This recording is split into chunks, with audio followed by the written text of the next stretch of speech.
네, 안녕하세요. 주식은 역시 끼리끼리새 기리씨입니다. 안녕하세요, 기름들. 자, 기름들 주말 잘 보내고 계신가요? 어느덧 벌써 주말이 끝나고 있다는 거 이건 좀 아쉽긴 하겠지만 그럼에도 또 내일 되면은 새로운 장이 열리지 않겠습니까? 그 장이 좋을지 나쁠지는 모르겠지만 그래도 기대가 되는 첫 출발을 지금 현재 눈앞에 두고 있습니다. 그래서 매주 일요일마다 하는 시간이죠. 이번 주 증시는 어떤 식으로 마무리가 되었고 그리고 다음 주는 어떤 식으로 흘러갈지 매주 길일과 함께를 통해서 올 한 해도 한번 출발해 보도록 하겠습니다. 같이 공부하시죠. 렛츠 기릿!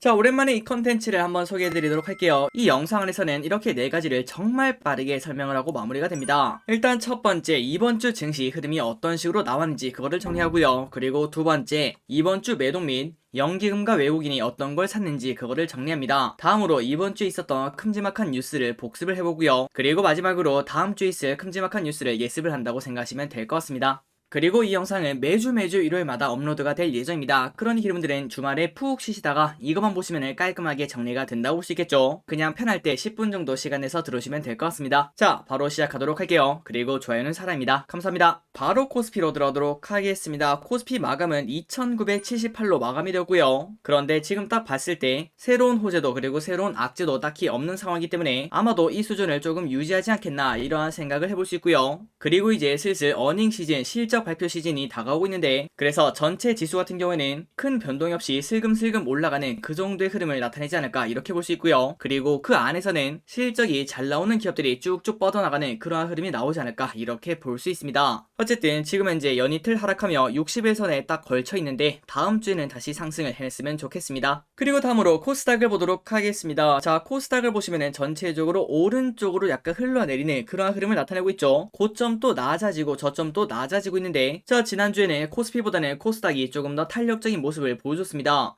그래서 어느덧 1034 여기까지 올라왔는데 과연 이번 주에 1040을 뚫고 올라갈 수 있을지 이 부분을 관심있게 보면 좋을 것 같습니다. 그리고 코스닥이 이렇게 강세를 보려면은 바이오, 2차전지 게임 이렇게 3박자가 쭉쭉 올라가는 그런 상황이 펼쳐진다고도 생각을 해볼 수 있겠죠. 그리고 다음으로 지금 현재 시장에서 가장 크게 우려 중인 거는 바로 이거라고 합니다. 바로 금융투자의 매물인데요. 자, 배당 전까지만 하더라도 금융투자는 큰 폭의 매수세를 보여줬습니다. 그리고 그 이유는 배당을 노린 물량이라고도 생각을 해볼 수 있겠죠. 그리고 역시나 배당 날일이 되자마자 금융투자는 하루에 1조 5천억이나 매도하며 한 번에 쭉 빠져나가는 모습을 보여줍니다. 그리고 그 다음날인 증시 마지막 날에도 무려 9천억이나 매도를 하는 걸 우리가 이렇게 볼 수 있죠. 그래서 결국 앞으로도 이 금융투자의 매물이 조금 쏟아진다고 생각을 해볼 수 있는데요. 그렇다면은 그거를 그냥 개인이 받느냐 아니면은 외국인이 그거를 받아주느냐 이 부분이 앞으로의 증시 방향을 조금은 결정시키지 않겠나 이렇게 볼 수 있을 것 같습니다. 그래서 지금 시장에서는 아마도 다음 주 초반에도 금융투자의 매도가 쭉 나올 텐데 그거를 누가 받는가 여기를 많은 투자자분들이 신경을 쓴다는 걸 확인할 수 있었고요.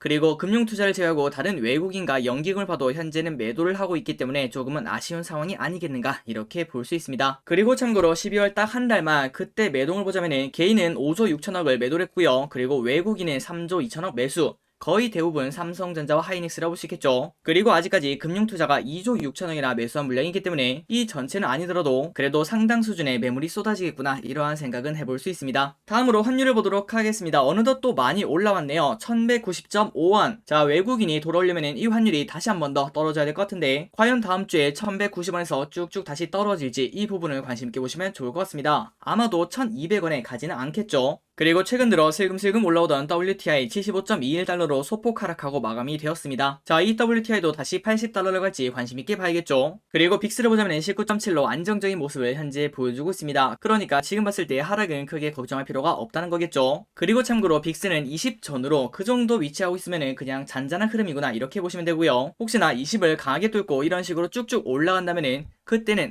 시장 변동성이 조금 커지겠구나 이렇게 생각하시면 될 것 같습니다. 그렇다면 이 빅스는 어떻게 보는가? 정말 간단합니다. 정말 간단하게 볼 수 있습니다. investing.com이라는 곳에서요. 위에 보면은 검색하는 공간이 있는데 거기에 VX라고 치면은 여기 위에 적혀있다시피 S&P 500 빅스 선물 이걸 적혀있는 걸 확인할 수 있을 거예요. 그러니 여러분들이 빅스는 틈틈이 이런 식으로 확인하시면 될 것 같습니다. 그런데 물론 그냥 보긴 조금 귀찮고 시간이 아깝다. 그렇다면 그냥 길이만 보시면 됩니다. 저 길이 매일매일은 아니더라도 갑자기 빅스가 조금 큰 폭의 움직임이 나타나면 그때 바로 알려드리니까요.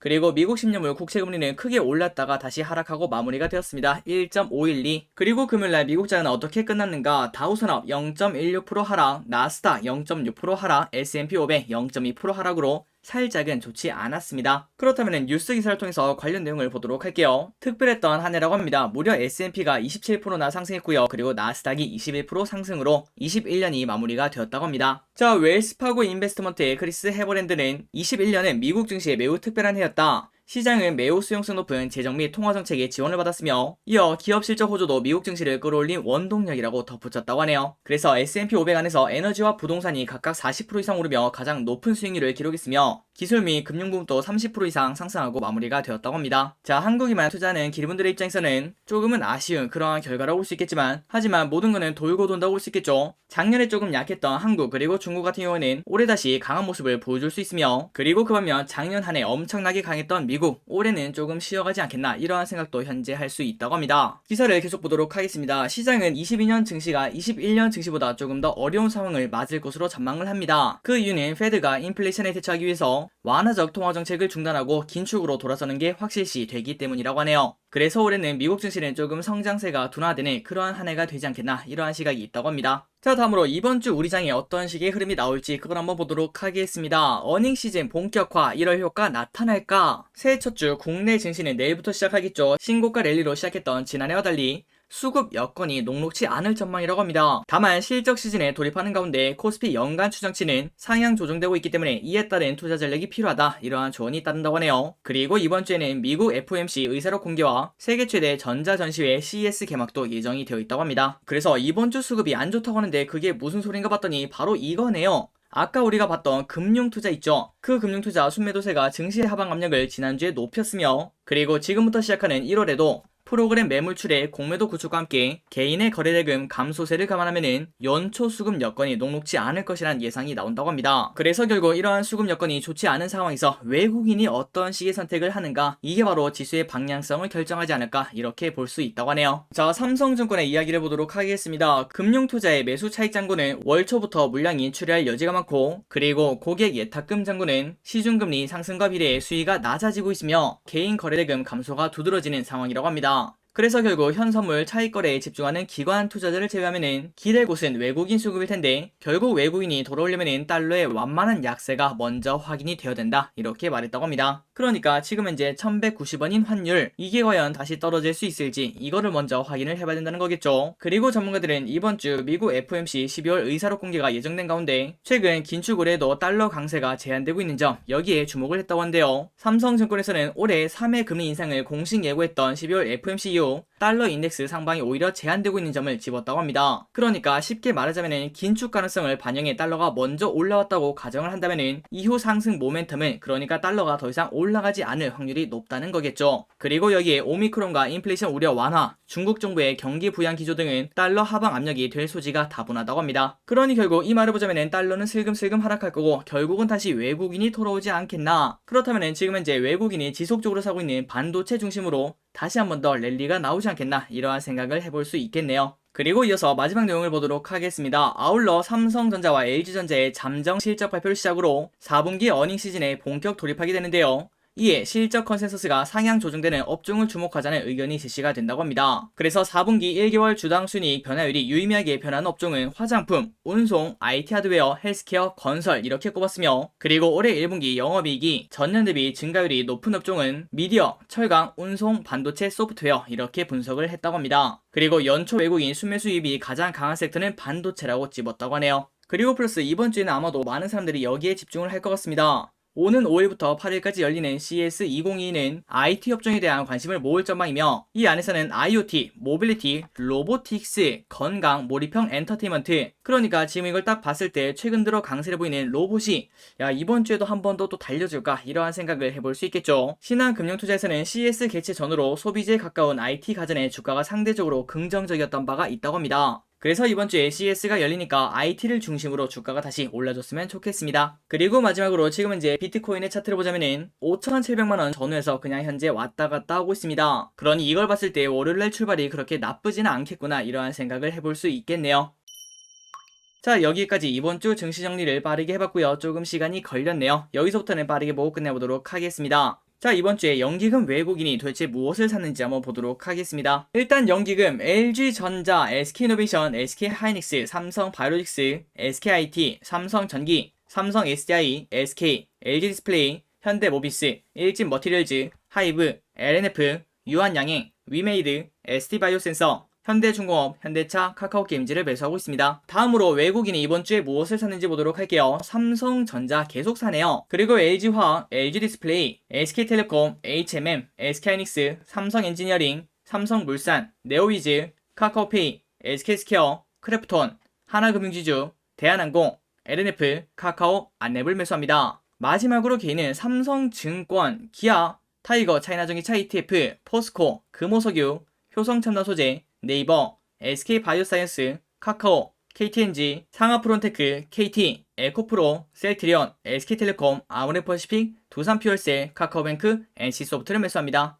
자, 1등으로 가장 많이 산 삼성증권이 조금 의외라고 볼 수 있겠죠. 아마도 고배당을 노린 그러한 물량이 들어가고, 그리고 플러스 배당락이 생각보다 컸기 때문에 상대적으로 저렴해진 고배당주를 조금 주춤한 게 아니겠는가, 이러한 생각을 해볼 수 있습니다. 그리고 다음으로 이번 주 증시를 들었다 놨다 했던 뉴스를 보도록 하겠습니다. 일단 첫 번째, 월요일날 나왔던 뉴스네요. 내년 코스피 이익 상승주 주목, 전, 차, 리오프닝, 미디어, 여기에 주목을 하라고 합니다. 그러니까 역시 모든 주식은 실적이 가장 깡패구나, 이러한 생각을 해볼 수 있습니다. 올해 코스피의 이익 상승주가 어떤 게 있는지 한번 공부를 해보시면 좋을 것 같습니다. 그리고 다음으로 현대차에서 이러한 뉴스가 나왔었죠. 전동화 움직임, 주가 촉매되나? 자, 최근 들어 자동차 업종의 주가 흐름이 좋지 않았는데 그 이유는 전기차 전환 속도와 계획이 상대적으로 느렸기 때문이라고 합니다. 하지만 최근 들어 현대차 사장의 전기차 판매 목표 상향 시사와 그리고 연구개발 조직의 전동화 중심 개평 실행 등 이러한 호재 뉴스가 쏟아지고 있기 때문에 이제부터는 다시 자동차가 움직이지 않겠나, 이러한 생각을 해볼 수 있다고 합니다. 그리고 화요일에는 이러한 뉴스도 나왔었죠. 현대차 제네시스 수소차 개발 급브레이크. 야, 이것 때문에 진짜 수소 관련주가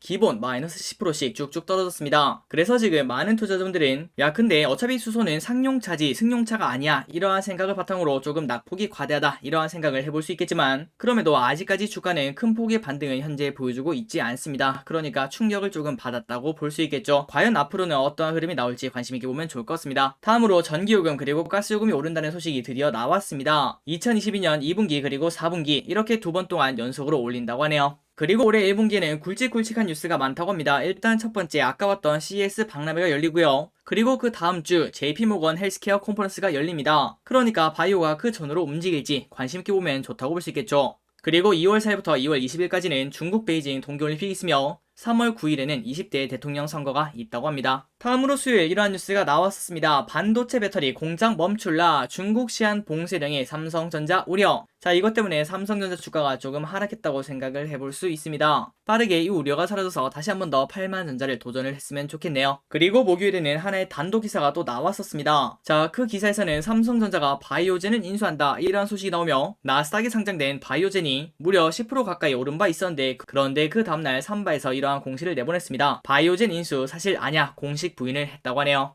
그러니 이분들 항상 단독 기사를 볼 때는 한 번 더 조심을 해야 된다고 생각을 해볼 수 있습니다. 다음으로 금요일날 이러한 소식이 나왔습니다. 중국 제조업 PMI 2달 연속 확장, 상하이 0.5% 상승. 자, 이러한 뉴스가 나왔기 때문에 다음 주 우리나라 증시도 살짝은 수혜를 받지 않을까, 이러한 생각을 해볼 수 있습니다. 그리고 마지막으로 올해부터 셧다운제가 폐지가 되었다는 거 이제 다 알고 계시죠? 자, 이제 마무리해보도록 하겠습니다. 다음 주 주요 일정 빠르게 딱딱딱 보고 끝내보도록 하겠습니다. 일단 월요일 중국, 일본, 영국 증시가 휴장을 한다고 합니다. 그리고 같은 날 방역 패스 유효기간이 지나면은 띵동 소리가 난다고 합니다. 그래서 이 소리가 나면은 3차 접종을 해야 된다고 하네요. 그리고 수요일에 CES가 열린다는 거 다 알고 계시죠? 같은 날에 FOMC 의사록이 공개된다는 거, 이 부분도 관심있게 받을 것 같습니다. 그리고 마이데이터 전면 시행일이 1월 1일에서 1월 5일로 연기되었다는 것도 알려드리도록 할게요. 그리고 마지막이네요. 금요일에는 미국 12월 고용 동향 보고서가 발표가 된다고 합니다. 참고하시면 좋을 것 같습니다. 자, 새해 첫 출발부터 저 기립과 같이 공부해주셔서 진심으로 감사합니다. 이번 주도 그리고 이번 달도 그리고 올 한 해 전부 다 양봉 하시길 바라도록 하겠습니다. 지금까지 기리셨습니다. 새해 복 많이 받으세요.